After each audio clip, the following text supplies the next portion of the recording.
APPSC exam ఆస్పిరెంట్స్కి ఒక important update. మన ప్రభుత్వం కొత్త ఏవియేషన్ పాలసీ విధానాన్ని రూపొందించింది. ఈ పాలసీ గ్రూప్ 1 మరియు గ్రూప్ 2 ఆస్పిరెంట్స్కు చాలా ముఖ్యమైనది.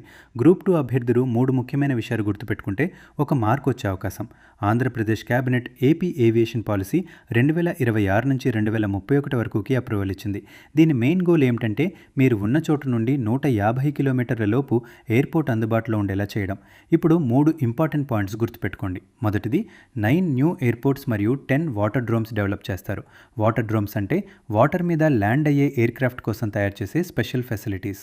రెండవది 2035 నాటికి ప్యాసింజర్ కెపాసిటీ 62 లక్షల నుండి 3,03,00,000కి పెరుగుతుంది. అంటే దాదాపు 5 రెట్లు గ్రోత్. మూడవది కార్గో వాల్యూమ్ 6,240 మెట్రిక్ టన్స్ నుండి 4,27,000 మెట్రిక్ టన్స్కి పెరగాలని టార్గెట్. ఇది ఏపీని సౌత్ ఇండియాస్ మేజర్ లాజిస్టిక్స్ హబ్గా మారుస్తుంది.